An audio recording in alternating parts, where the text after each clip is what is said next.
welcome to the $1 Billion Podcast, a weekly show about the entrepreneurial journey and making it big in any industry. We're your hosts, Joe White and Cain Daniel.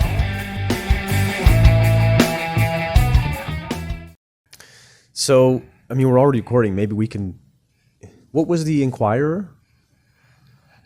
Yeah, that's when I was, remember, I think it was like 12. Oh, that one. Yeah. Yeah, that's such a good story. Yeah. Yeah, I'll just recap that one. That was... you really meant origin story. Origin story, yeah, going back. Because I was talking to Greg Cap, who's with GFI, a couple days ago, and he was asking me, when did you get into being an entrepreneur?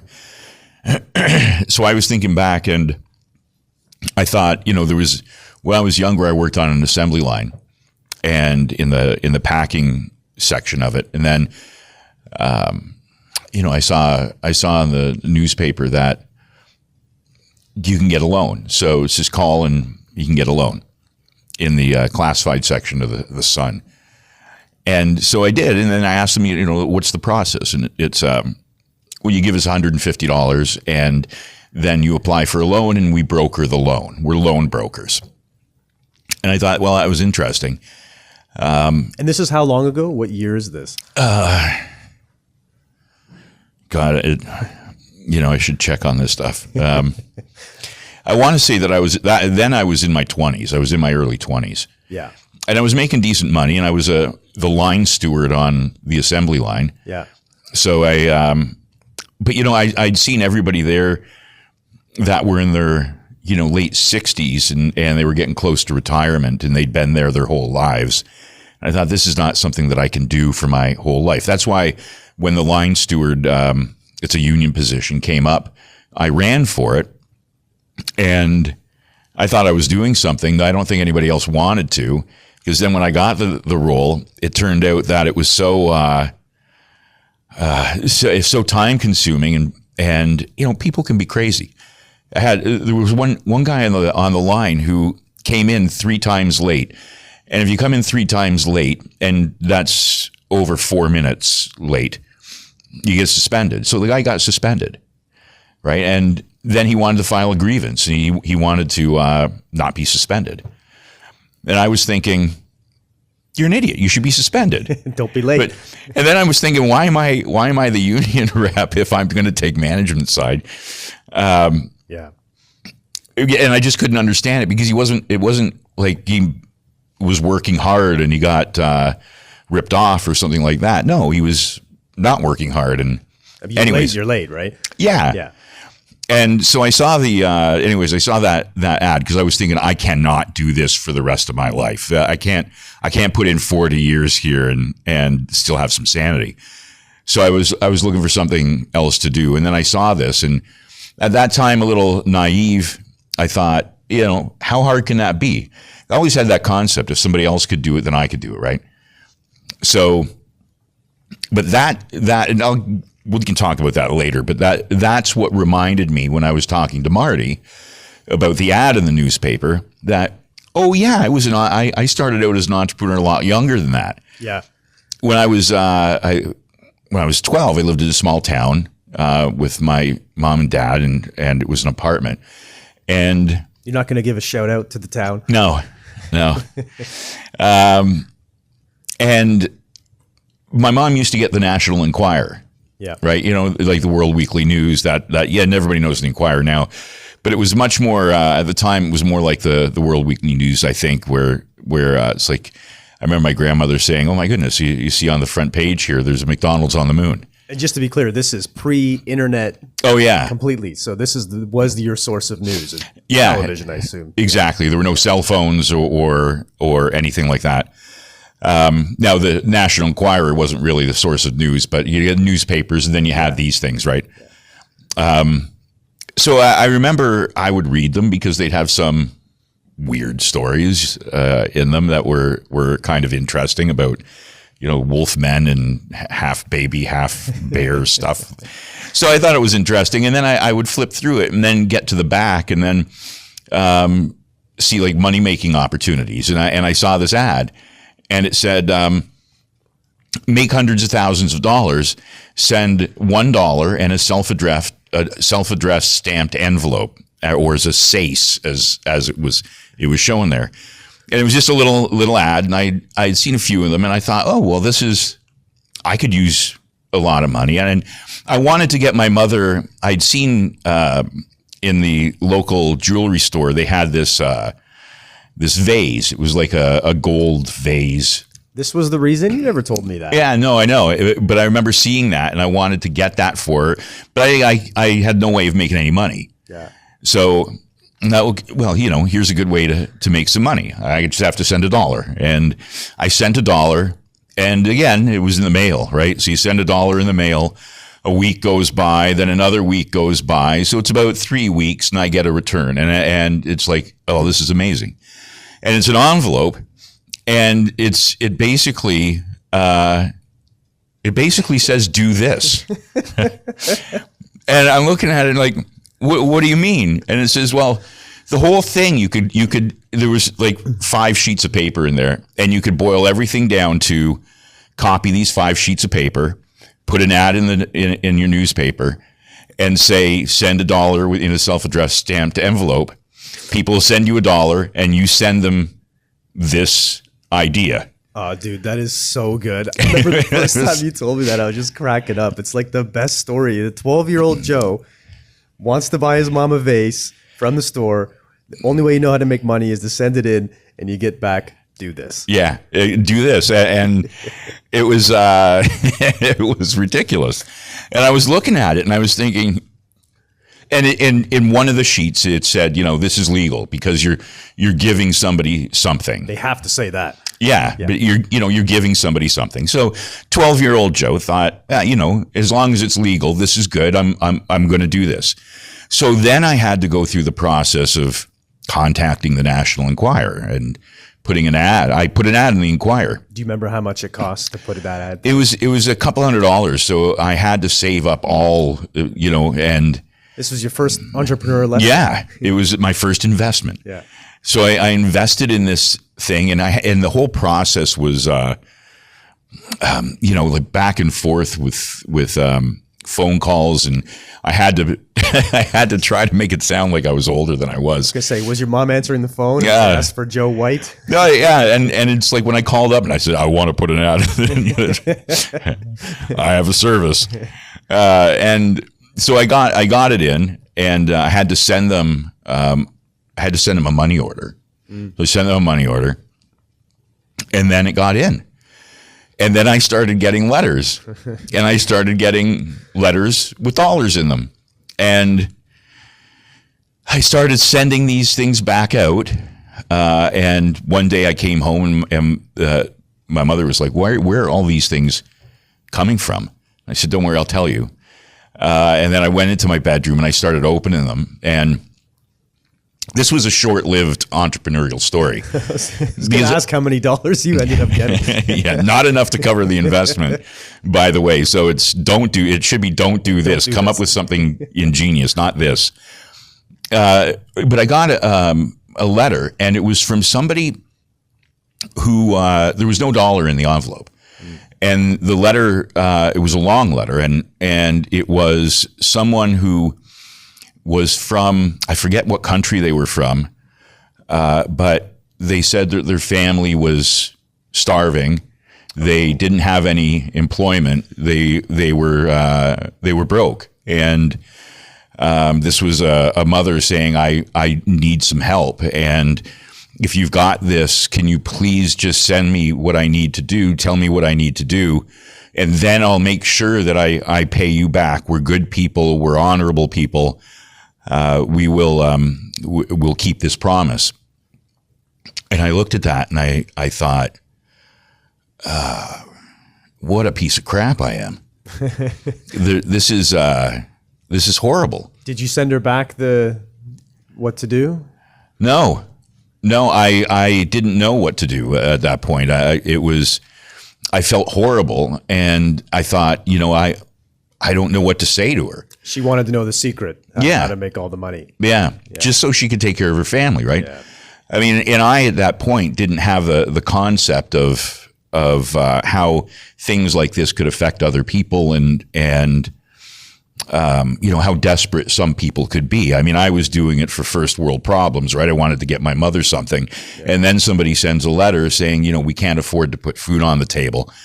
And I thought, this is, it was kind of funny and like the concept of this and the idea of, do this, but in their life, they're desperate.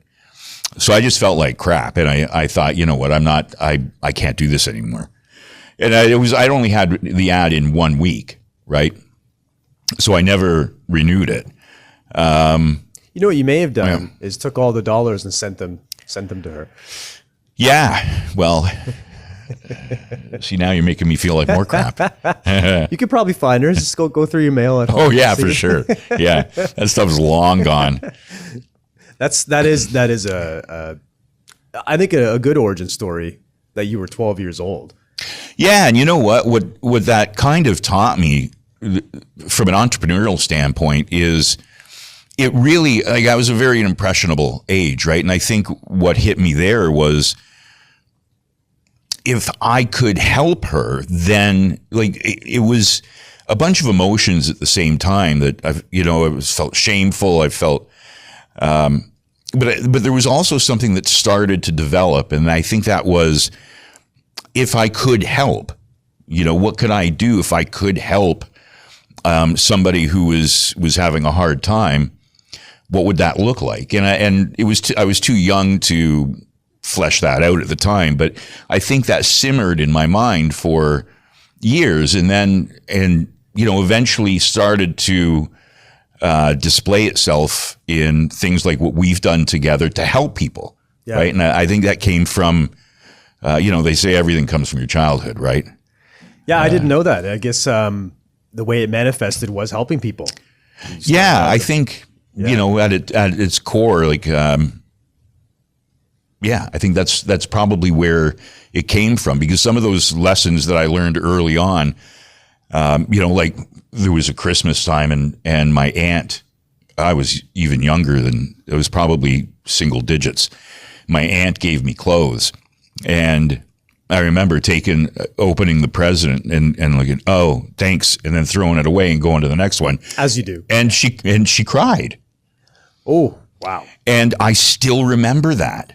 And that hit me hard, that, oh my God, I'm making her cry. And that, that early age, I still remember that it taught me a good life lesson to be grateful. And even if you're not feeling grateful, don't be polite. Yeah. Be polite. Yeah. So, oh man. Yeah. All kinds of childhood, things. I wish I had something like that. I'd never. Maybe I was rude. Yeah, I was a troubled child. I do remember being a kid though, and always wanting to be. I actually found the other day, going through. I'm a mother's place. Some of the old stuff when I was a kid, and I found this sheet. I guess every year in school they asked, "What do you want to be like when you grow up?" Right? Yeah. Have you do those things? Yeah. So every year, for all the ones I saw, all of them said the same thing: was 1, professional soccer player, and then 2, successful businessman. Wow. So it was, very interesting, and I still want to be a professional soccer player. Yeah. The dream is going further away, though. Yes, much further away. But that I didn't know, obviously, what I wanted. But I wanted to, at that time, it was about having a briefcase, and I wanted to have a briefcase and walk around with a suit on, and, the newspaper, and I was born in the 80s, so it was long enough ago, right? Yeah. That was always, so that only really manifested later, but I think I always knew that I wanted to do that. I took business in school and everything else. But like you, I started fairly young. I was a teenager when, we were talking earlier about window washing. Yeah. Which was, it sounds funny, right? Window washing. But when you're that young, when you're like in high school, it's something you can do in the summer, make your own schedule. Yep. Like I was knocking on doors, washing windows for people. and then you get better and better at it. But at that time, we weren't taking it seriously. It was literally like, can I say beer money in high school? I guess you could be 19 in high school, right? Yeah, it was like beer money, walking around money. But we making, $400, $500, $600 a day doing a couple windows, and then we'd go and like have fun, right? It wasn't, we didn't take it that seriously until later. Even I did it all the way through college, and started making so much money doing that just in the summer that it was like, maybe I can do this. Like maybe I can do this full time. Because I started, looking at the expenses were low, the overhead was low. It was like just sales going door to door, and I mean, obviously I didn't keep doing that, but it was a serious consideration that I think gave me a massive head start early on because of the sales aspect, because you had to go to door, and then you were doing manual work. So right. I think you gave yourself a lot of respect by doing that, actually doing the work. Absolutely. So it wasn't just a sales job. It wasn't just, a grunt job. I did actually work for another company for a while. That's how I figured it out, right? It's like, wait, how much are you guys paying us? And we're getting the business and we're doing the work. And what do I need, a ladder? Yeah. It was. Well, you know what? There's a lot to be said of being your own boss, being that entrepreneur, right? Because obviously the owner was making money just by having the idea and being able to bankroll the business. But yeah. I mean, they had a brand. There was a company with a brand, but I don't know how much that mattered when you're going door to door. It's like, here we are, The fascinating thing is that it's like nobody as a child sits around thinking that I want to have a business doing windows, or really I want to have a business in the mortgage industry or the life insurance industry or many other industries. And when you said it sounded silly about washing windows.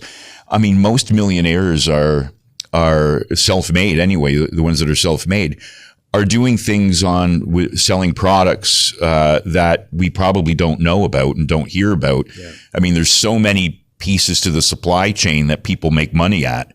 Yeah. And nobody grows up thinking, hey, I want to start a business. I want to have a factory that manufactures widgets. Yeah. Right. Yeah. I think you don't know what's going to happen, but it's about who you meet and about what you learn along the way. Yeah. I think, to your point about not knowing, like I said earlier, successful businessman, it didn't really matter to me. I just knew the feeling that I wanted to have. Right. And I had that feeling washing windows. It wasn't what I pictured, but it was the same, that I achieved that same feeling of what was the feeling that you were getting? I think mostly it was about freedom, freedom for time. Have my own authority. It was big, especially at a young age, right? That when everything's very scheduled and you're being told a lot what to do, right? And you don't have a lot of control in your life that way. That taking control and actually making money in my own time, when other kids, like I worked at Walmart before, the other kids were doing stuff like that, and I was making way more money and working maybe half the time and only in the summer, right? So it was that freedom, but then also, just having the cash. Sure. Yeah. I mean, there's definitely, when you are your own boss, you can definitely you're responsible for making your own money, and therefore you should get the lion's share of it. Yeah. Right. I mean, to be clear, we weren't doing it, like I didn't have insurance. I wasn't doing any of the stuff that you should be doing. I didn't register the business. Your career could have been over. Yeah. You fell off a ladder. I did fall off a ladder one time. Yeah. I didn't let the client see because I was worried that they were going to be concerned. Right. About the lack of insurance. And then how hurt did you get? I was okay. I had a big ladder going up to the second story windows. I was in the exterior, and then a small, those little ladders, the triangle ones. I had one of those below it, and I just fell off of the big one and fell onto the little one, and I could see it as I'm coming down, and it was like, oh, this is not going to be good because your legs are going to get jammed up in it. Yeah, I didn't break anything. I had a big, huge mark on my leg, and it's too bad that wasn't the time when somebody had a camera out, and it's pre that, but that would have been funny to see. Yeah. Yeah. You could probably get AI to recreate that entire scene, or I could just start washing windows again. See if I could let it happen. You know what happened? Actually, it was my fault because I was like taking risks. Like I would if I couldn't quite reach the edge of the pane, I would just put one foot in the ladder and then lean over. Yeah. And I did that to a point where those those like grates that go over, I think it's like vents they have on the side of the house. Yeah. I kind of just put my foot on that and it had been completely rusted out. So I just by the pressure of my foot on it, that it broke off, and that's wow. when I fell. Down stupid. You went. Stupid, right? Yeah. Maybe that ended your. Did that end your pro soccer career? That was it. That's what did it. Yep. I was on a trajectory to play professional. Yeah. And that was it. Yeah. But the reality is that what you did by going door to door is it scares a lot of people, right? Even in like today, you see adults in the mortgage industry, the real estate industry, the other industries, the life insurance industry. Like not long ago, I had somebody come up to my door. There were two people. There was a guy and a girl, and they came up. They rang the bell. I came out and they said, "Hi, we're from," and I forget the name of the real estate company, but we're from so and so real estate. I just wanted to know if you're interested. There's a few houses for sale in the neighborhood. If you're interested in buying, it was a weird proposition, right? It was weird because you did they ask you if you were an owner? No, they didn't ask they if had no I idea if you own this place or not. Why would you be buying if you owned? Yeah, exactly. And I said, no, I don't. They said, well, maybe do you think you might have an interest in the future? And I said, no. I could have said, no, I don't want to stay in this neighborhood. No, I want to get out of the neighborhood. No, I'm not interested. And they said, okay, well, thanks for your time. And they left. And I was looking at it and like, what the hell's the matter with you? Yeah. What is the matter with you? Do you think the only thing you're coming and knocking on the door is or to ring the bell is, are you interested in buying something?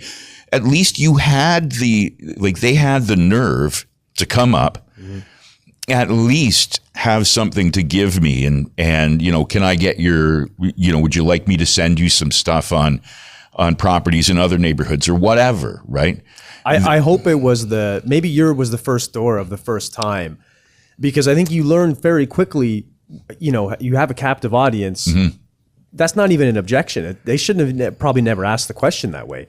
It should have been a completely different conversation, but hopefully over a little bit of trial and error, they've now figured out that hopefully not the right method. But you're so right on all the hard work is done. They got up, they knocked on the door, they've introduced themselves, they started a conversation. Yeah. That's like, to me, it's like 90% of the way there, right? 100%. It's just soft skills after that. Like figure out what, overcome objections.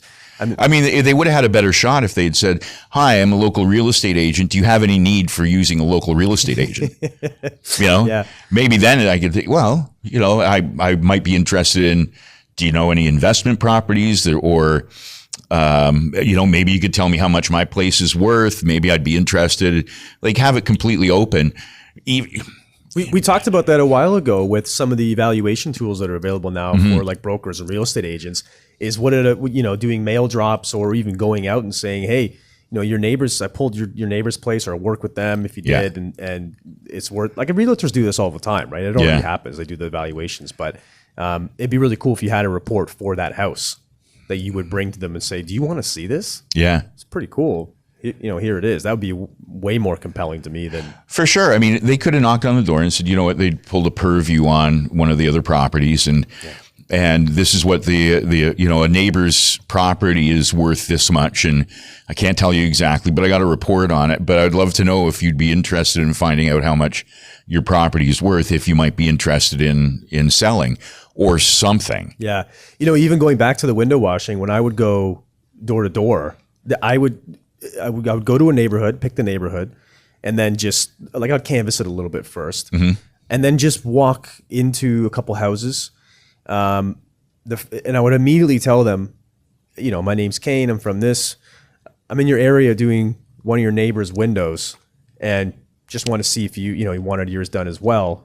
Especially areas that had recently had construction, because everything gets dirty. Yeah. But just saying that brought a level of authenticity, because you're doing my neighbor's house, right? Which unfortunately wasn't always the case. But I was always doing them in the neighborhood, right? So depends on what do you consider a neighbor? Right? Yeah. But then once I got one, I put my sign in the thing. You put the sign there, and then we had these bright colored T-shirts.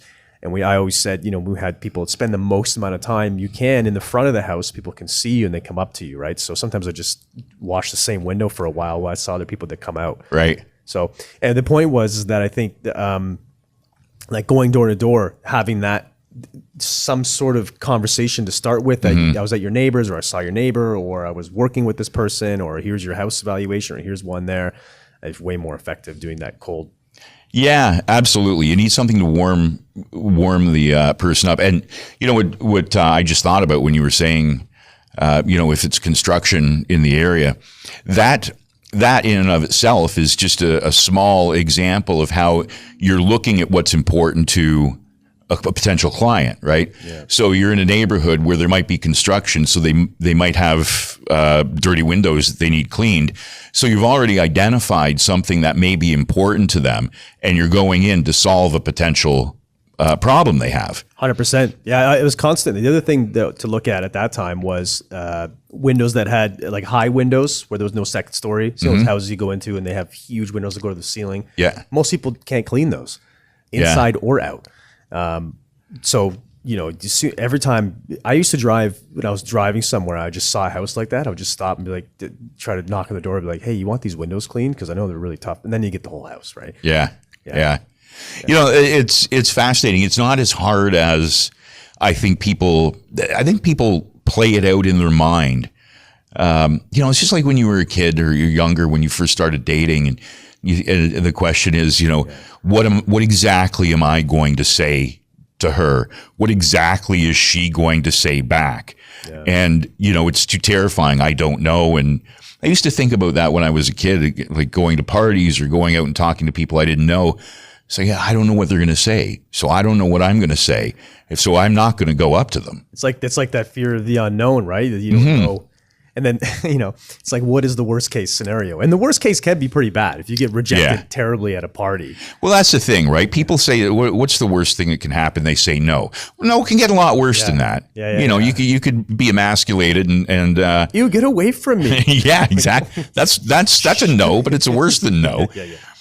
But I think if you have a plan at how to approach people, that it becomes a lot easier. I remember one story.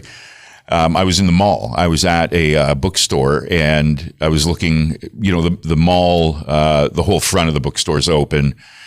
So I'm there looking at new releases, and this guy comes up to me.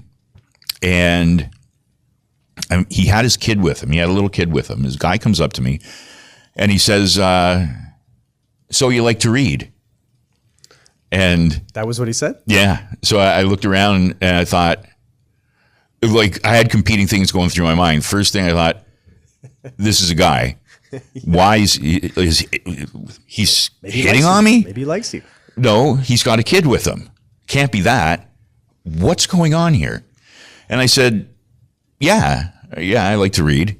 And he said, oh, you know what? I've got a business, and I've found that people that come to work for me that are, avid readers tend to do better. Are you looking for are you happy where you are? Are you looking for a job?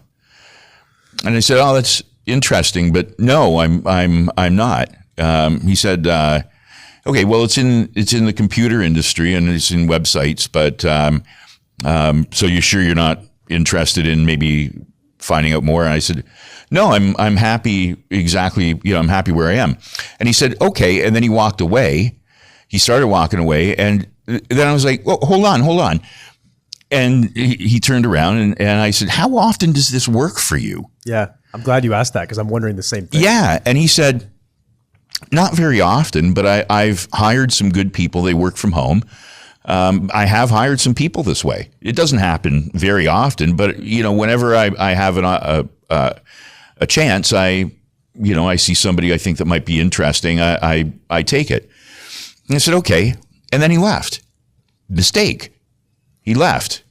Didn't give me anything. Yeah. Didn't give me a card. I didn't know who he was, because after that, I started thinking, wow, I wonder how successful he is with that kind of brazen outgoingness. I'll hire him because I had a business at the time. I'll hire you. Could ask him for a job if he wants a job. Yeah. But I had no way of getting in touch with him because he didn't give me any contact information. And that is in and of itself a huge problem that people have, that they take that no initially as a no forever. Yeah. And it's not. Or it doesn't have to be. I think this is marketers know about this very well, right? Was that thing like how many times the contact needs to happen before a decision is made? It's like 17 times or something silly. Yeah. Especially with digital marketing, right? They have to see and engage with multiple pieces of content before they even reach out for contact. So I think it follows along the same thought, right? That it's not enough. Just one reach out, one contact. Yeah. It's not enough. But I do like the I do like being uncomfortable, like that approach that you talked about, and going door to door. I like that feeling of nervousness and then overcoming it, because what I found often is, especially with adults, is that it's actually not as bad as you thought it might be. And usually most people are at worst polite and then don't want to deal with you, and at best are receptive to what you're saying, and then you can engage and can make a deal or whatever it might be. So I think that those fears are often unfounded, and maybe, like we said earlier, go back to some childhood stuff. Yeah, maybe they do. I look at people and you look at they're walking down the street, and everybody has something on their mind when they're walking, or they're thinking about something, and maybe what they're thinking about isn't the happiest thing, or they're just thinking about work, or they're thinking about something else. They have that resting face that sometimes isn't very inviting. I don't think most people's resting face is very inviting, right? And it's amazing, like even now, walking on the boardwalk downtown and the beaches in the morning, going for a walk and walking by people and just saying, "Hey, good morning." And, their face goes from what I would think, "I hate everybody, nobody talk to me or else I'm going to bite your head off," to, "Hey, good morning." Yeah. And then they keep going. It's a misinterpretation that I have. Sometimes I think of that resting face, and I think that they're hostile, or they're going to be hostile. And I have to keep doing that because, through the years, I've learned that people aren't. Yeah. They're not. Yeah, 100%. I know that, like, I still play a lot of soccer, and I used to, we always tend to kind of congregate with people that look like us physically or act like us. And then soccer allowed me, even very early on, to really branch out into different cultures, different types of people that I probably would never have normally approached or naturally become friends with, which I think is a huge limitation and not good at all. And then I realized when you do that amazing people, it's just the mystery, right? You just don't know. And I think that's what ends up scaring you, is the unknown. Like you said, this person, and you make judgments. Yeah. Like, oh, this person's probably this way or that way. But yeah, I think once you start doing it in anything, once you start and if you're comfortable with being uncomfortable in those situations, and you enjoy that process, you get rewarded a lot. Absolutely. I mean, we're all, I think my opinion is, at our core, we're all the same. We all love to think that we're super special and unique. We're going to change the world, or the world's going to suffer when we are no longer here. But, we're generally speaking all the same. We all have, to varying degrees, issues with our health, issues with our happiness, our finances, our significant other. We all have the same issues, and we all basically, I'm sure if you could do a scan of the entire city, of everybody's brain, you would likely see the same patterns going on at the same times during the day. Yeah. Right, because we're all the same. Isn't it? We talked about this before with credit cards.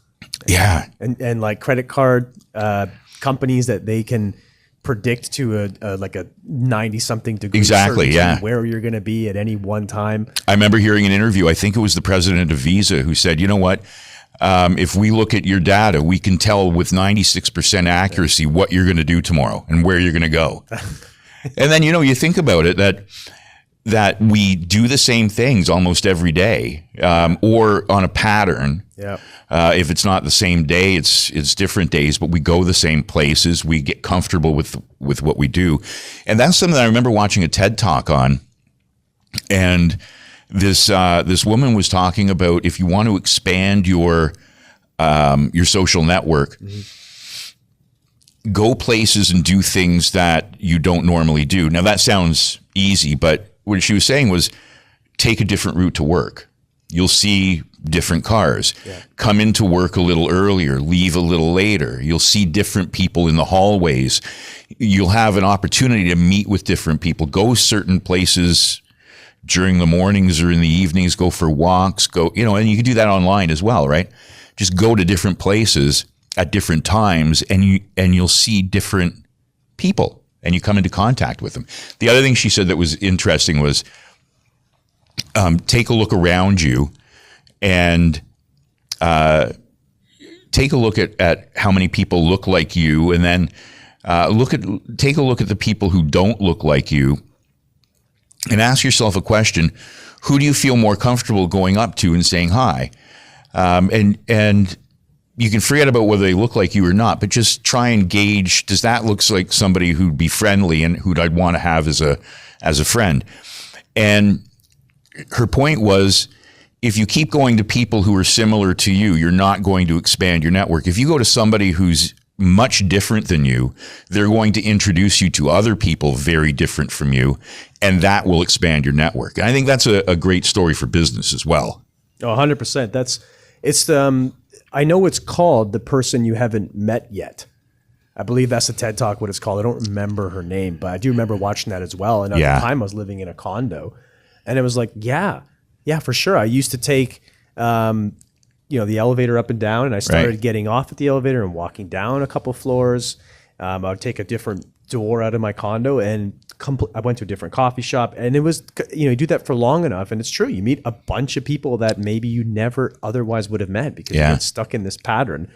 And then you take advantage of that just by saying hi. Yeah. Then you have to be willing to do that. You have to be willing to do that as well. But it just seems like it's not hard to make connections with people, and that's the thing about being an entrepreneur, is that you need to be able to make those connections in businesses like life insurance and the mortgage industry, real estate, service businesses like that. In other types of businesses, you need to make contacts as well, but in business to business, the contacts are different. It's interesting, like Joe, running our class here, we have our classroom next to us here. It just reminded me that people coming into this industry, mortgage and life insurance, are maybe, or at least should be, as you're saying, one of the best at networking, at sales, at marketing themselves and marketing in general. And what we see when we see a lot of our students coming in here, I think, because I do this too, it's like naturally you want to do this, is we have about 50 seats here, and we do a 5-day class, and someone on the first day will sit down in a seat in that chair, and the next 4 days, everyone's sitting in that exact same chair with the exact same people they just happened to sit with on the first day. And if someone breaks that, I've seen it happen here. If someone breaks that, it's confusing. Yeah. It's like, wait, this is supposed to be my spot. Yeah, it's my spot. Yeah. And this is why so many, these events will always encourage you, sit somewhere else, sit with people you don't know. And it's a little bit uncomfortable, right? Because you find comfort in knowing, okay, I know this person now, I know where I'm sitting. But even that crop of people, I'm saying, the ones that you think would be the most maybe, perhaps outgoing or wanting to put themselves out there and wanting to network in this industry, still have that natural human desire for comfort, right? Yeah, it really is amazing. Like, you think, I'm surrounded by 49 other people that are learning the same things that I'm learning. Why am I not introducing myself to everybody? Yeah. Because they all have different backgrounds. They all have different networks. They know different people. And this is something that I learned early on, that I can't map out where a conversation or where a relationship will end up years down the road. I have no idea. And that doesn't change the fact that doing the tasks that are necessary to be successful, they don't have to be successful today. They can be successful down the road. And even if you don't know where they can end up, do them. Like I was a TA for Mike Ellenswig years ago. That's how I got into teaching. And he said to me, next semester I might not have enough students to have a TA. And I said, I'll do it for free. And he said, really? Why?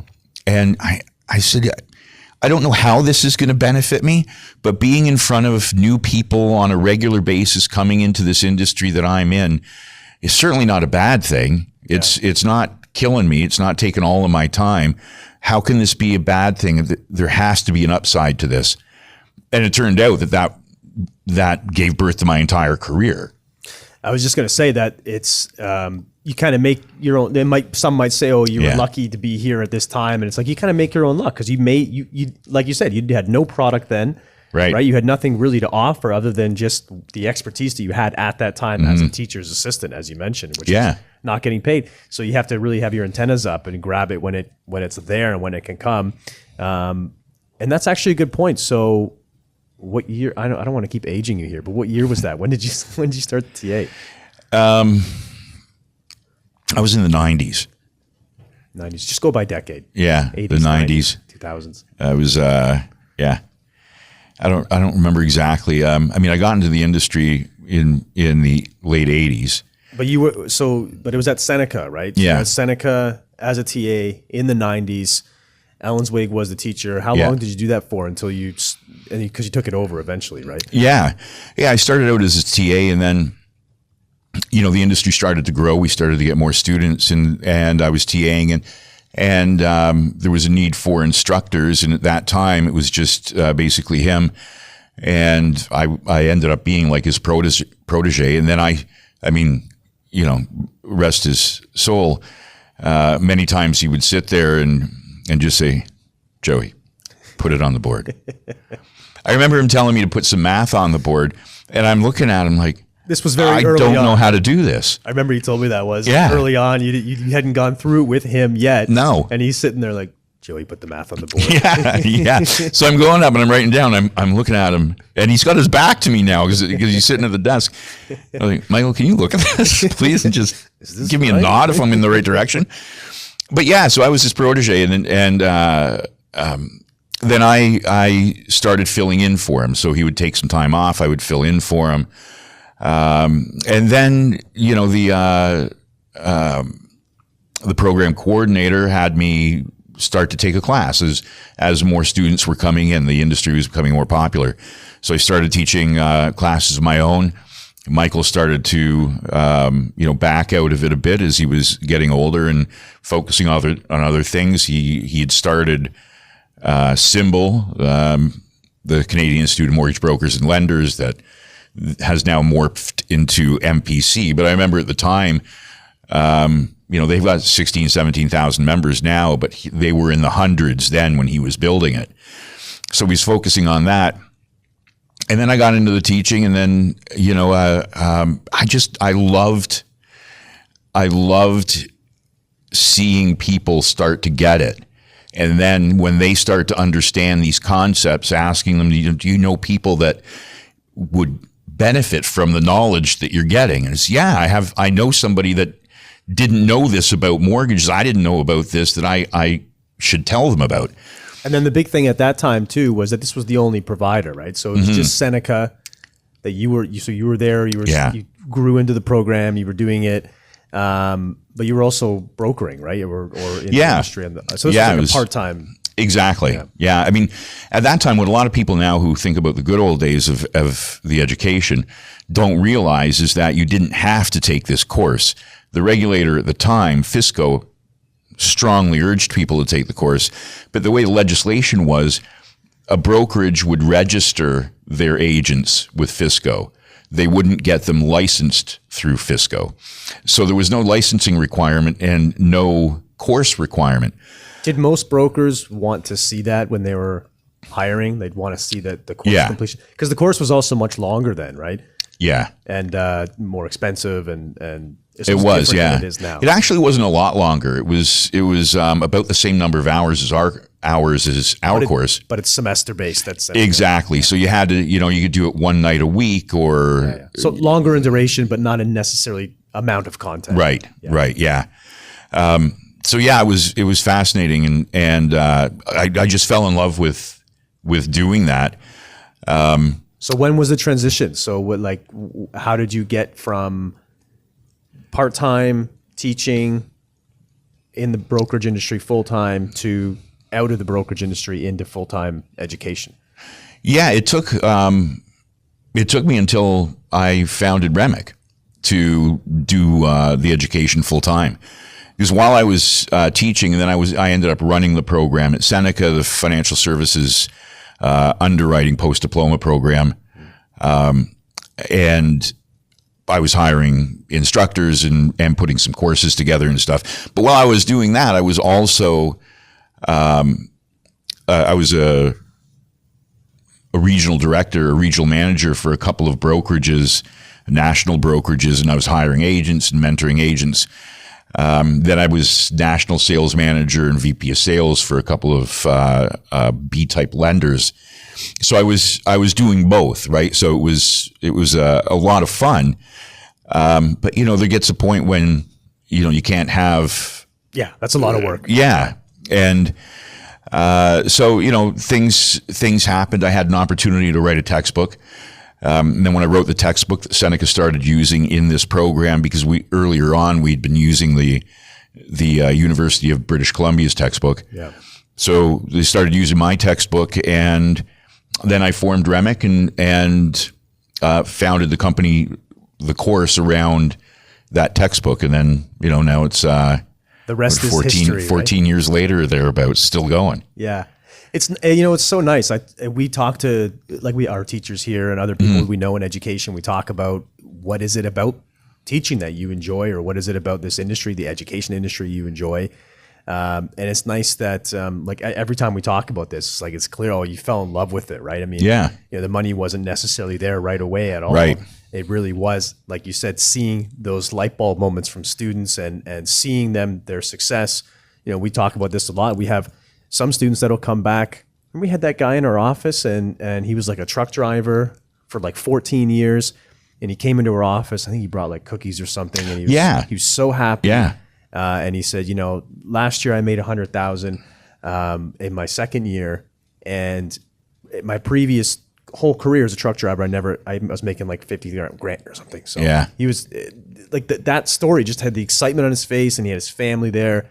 There's a ton of stories like that. Oh, they're all over the place. I mean, when we were at the CMP conference, where we had a booth and I did a presentation, and somebody came up and said, yeah, I took your course. Kevin was my teacher. And, I'm going to close, this is my second year. I'm going to close 50 million in volume. Oh. And that's fantastic. And Rajesh, who we're having lunch with on Monday, we have, Rajesh is fantastic. He owns a brokerage and a real estate brokerage now. But he was an immigrant. He came over, took the course years ago, and then just on his way. And he started his own mortgage brokerage, and I said he has a real estate brokerage. And now every year, right around this time, his assistant calls us and says he would like to have lunch with you guys. And every year it's the same thing. Thank you so much. You're my teacher. And he gives you a lot of credit. Yeah, and I don't really, honestly, personally think that credit is due. I taught him what I taught him, but then he went and did everything, right? Yeah. But he really is a lovely guy. He's fantastic. Yeah, and you know what? It's so nice, with this industry that, the mortgage side and also the life side, because one of the questions that we often get is it saturated? Where's the opportunity? And I think our kind of thought is always the same, not because we provide the course, but really because there is massive opportunity for someone that does it right? I mean, obviously, it's this industry. There's a significant turnover, right? Especially those that don't come in prepared, that don't do the business planning, that maybe don't have the mindset, or maybe they're not coachable, whatever the reason is. They don't find that success, but it's certainly there.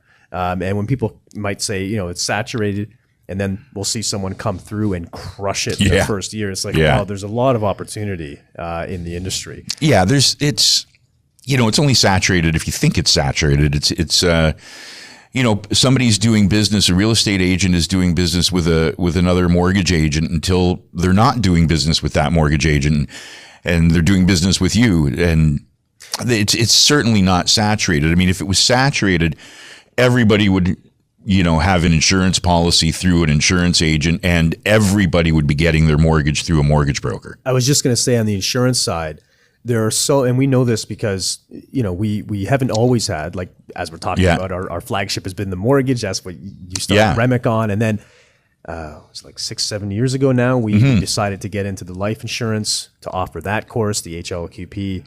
And there are so many, like, we're still learning. We're at that event the other day. They're learning about, group insurance. And it's like, there's so much to learn. There's so many products that I think a lot of people a lot of the public just don't know about. They don't understand where the risk is. They don't understand the benefits. And so there's so much education that you can give as an insurance agent to create new market and to help people. And I think that's missing. I was sitting with Cap, who's kind of a thing in the industry, and he just started saying, it's so easy. I talked to somebody, and, I just asked him a question. Like, he said, like, what do you have here? And he's American. What do you have here? Like, something, I said, an RSP. Yeah, you have an RSP. And then he just went on to talk, like, in about a minute and a half. He had me sold. Yeah, he sold you. He sold me. Like I'm thinking, wow, that's, I'd never thought about what he was saying. And that type of product seems fantastic. Now, obviously, he's been doing this for so long that it just rolls off his tongue, right? But the fact is that these individuals can offer products, and they know how to sell these products. But that's what you just need to learn, because the products are the same thing. This is what we talk about a lot. I mean, remember when we first got in, how many, what the number was that were going to be retiring? Yeah, 40% by I think 2026 or 25. Yeah, we're approaching that. We already see some, but there's going to be more and more and more insurance agents retiring, not just leaving books of businesses, but leaving people without an agent. Yeah, there's a massive opportunity to really take care of those people, and especially and we see some of this now with technology. Being able to educate, because there's still like legacy stuff going on there with, we were talking about this the other day with getting group insurance as a company. It could take several weeks or longer. It takes a couple weeks to get a quote and these kind of things. It's like that. And like the company we saw just a couple of days ago that, you can get a quote and pay your premium in 5 minutes and for a group policy. And for group, that's, as far as I've seen, like we've gone through it ourselves at Remic, and it takes weeks, 6-8 weeks. It's so funny. I just got a proposal from our life insurance broker who does our group policy. That came into my inbox, and what immediately went through my mind is, I'll look at this some other time when I have a good half hour, an hour to go through his proposal, because it's a big long proposal, and it's like 18 pages. Yeah. And we just really want to know what the coverage is. And like this company was saying, 3 questions they ask, they get, and they I guess, they give you sliding scales if you want to increase coverage. And the one thing he said that was, this is how easy it can be. When you meet somebody, hey, do you have benefits at work? Right. Yeah. So if you have a client, right, on the mortgage side or the life side, I mean, I guess if you have a client, if you're an insurance agent or advisor, and like we were talking about when you're at soccer, like how easy is this? Hey, do you have group benefits at work? Yeah. No. Oh, well, you know what? Maybe why don't you give me the name of your boss, and I can reach out to them. And you know what? You could make it even more conversational. Like, let's say you have, I mean, how often, like I go to the chiropractor, I go to the dentist, I do stuff. It's like, dude, I was just at the dentist today, man. It's like, oh, How's your stuff? I mean, especially how well you know someone, you can make that Yeah. very, very natural and easy, right? And then Yeah. you guys don't have any insurance. You pay for everything out of your pocket. Well, I need to talk to you Yeah. need to get me in touch with your boss. What's his or her name? And Let me hook you up. yeah. Yeah. And then it's a nice move when you contact that person.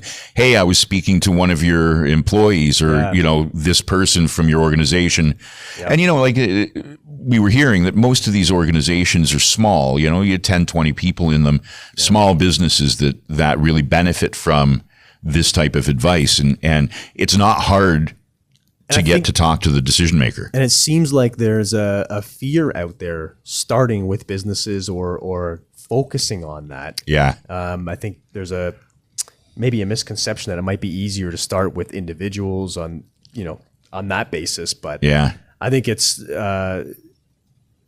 that them talking from that provider made another really good point, that there's a lot of businesses that are willing to just take walk-ins. So like you can just do cold calling to businesses, which is much easier, I think, than going to someone's house to sell insurance. Like doing a cold call in someone's house, you're probably going to get a very low conversion. But Absolutely. But businesses, owners, entrepreneurs are used to talking business. I imagine someone comes into our office and they have a really interesting line, and it's like, listen, do you have 4 minutes? Let me show you this. Yeah.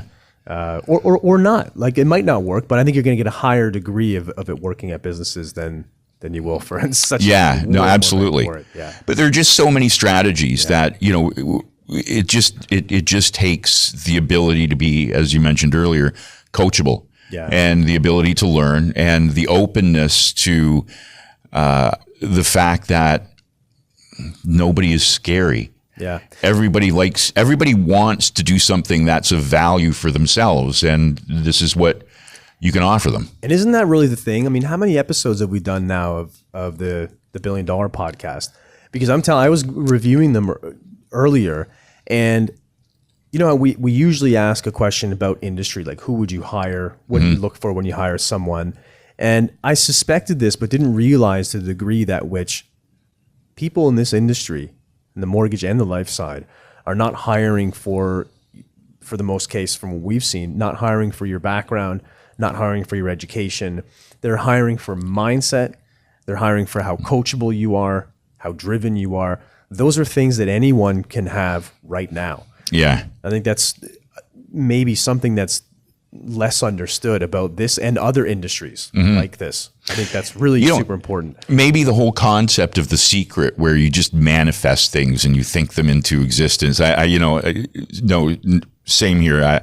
I'm not into that. But if you have an open mind and you say, you know what, I need to find people who can coach me, who know more than I do, and I want to go out and I want to devour this so that I can take it and use this information. If you're open to that, maybe that openness is what's necessary. I think the secret is really simple. It's not really a secret, but I think that's what they're saying is you really become what you're thinking about. And so when you're thinking about it, then that drives your activities, and the activity is what puts the motion. Yeah. It's not the just concept thinking. of, I was thinking about having $1 million and then I won the lottery.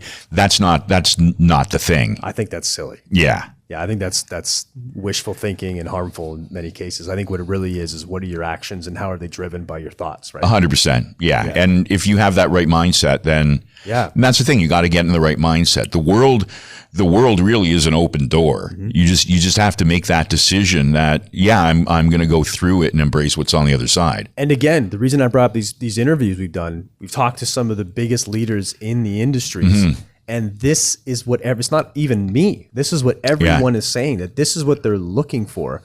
And this is what they see as one of the key markers for success. Yeah. Is not where you went to school or what you've done or your sales or marketing background, is just mindset.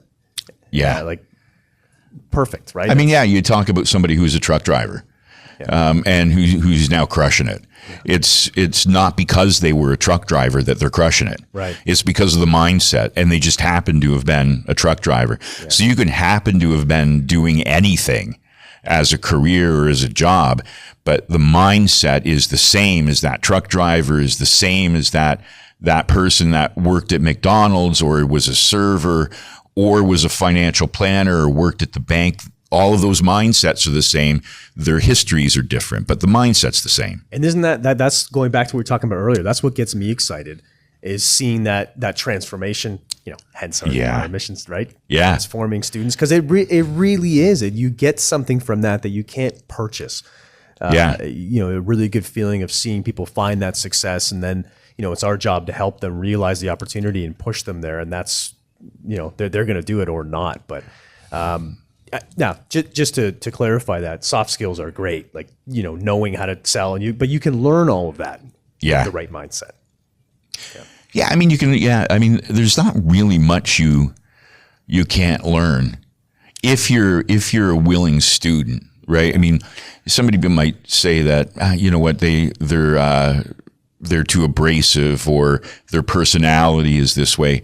You can learn to change how you interact with people. How you're perceived, maybe. Yeah, I had a mentor of mine who, when early on in my career, when I would go out to people's homes, and he said, when you walk up the stairs and you go to that door, everything is now behind you. If your spouse is mad at you, your kids hate you, you don't know if you're going to have enough cash to get home. All of that stuff, you can't think about any of it, because if you think about dollar signs at all when you're looking at your client, they're gonna pick up on that. It's all got to be about the client, and then so many things sprung from that. How you walk in, and I thought you were gonna say, if you have a really crappy car, to park it far enough away. Well, that's what I used to do, right? And that's a fact. I had a beat up Camaro. Yeah. And I remember the first time this happened, I pulled into the driveway. I went up, did the whole thing, went in. And at the end, this person was, I'll walk you out to your car. I said, no, that's fine. That's fine. And I said, no, let me come out. And I had to go out to my crappy beat up car. And from that moment on, when I had that car, I would park down the road. Yeah. And when the person would walk me out and say, where'd you park? So I parked down the road. I get here a little early. I like to take a walk around the neighborhood and see what it's like. And meanwhile, it's like, I don't want you to see my crappy car, right? Yeah. I mean, I don't, because we all start somewhere. Yeah, 100%. I think you don't have to have, the best of everything.